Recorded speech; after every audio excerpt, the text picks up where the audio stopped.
કેમ કે આ જ અસલ જીવન છે કે જ્યારે તમે પોતાના માટે નહીં પણ બીજાના માટે જીવી જોણો, ત્યાર દેવી શક્તિ ભગવાન ભર્યા ભંડાર ભરી દે.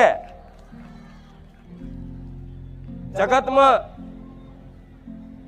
દરેક જીવો છે એ દરેક જીવોની માં છે જગતજનની, આદ્ય શક્તિ, આદિ શક્તિ. જગતજનની મતલબ આખા જગતની માં.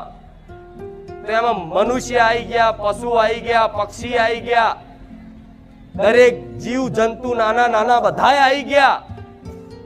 પણ જો કુળદેવીના વાલા બનવું હોય, કુળદેવીની કૃપા હેઠળ પહોંચવું હોય અને મારી જોડેથી કંઈક લેવું હોય, જીવનમાં પામવું હોય, તો હું માતા એવું કહીશ કે તમારી નજર હોમે કીડી દેખાય ને કીડી તોય જોણી જોઈને મારતા નહીં, હું ખુખાર મેરડી બેઠી છું.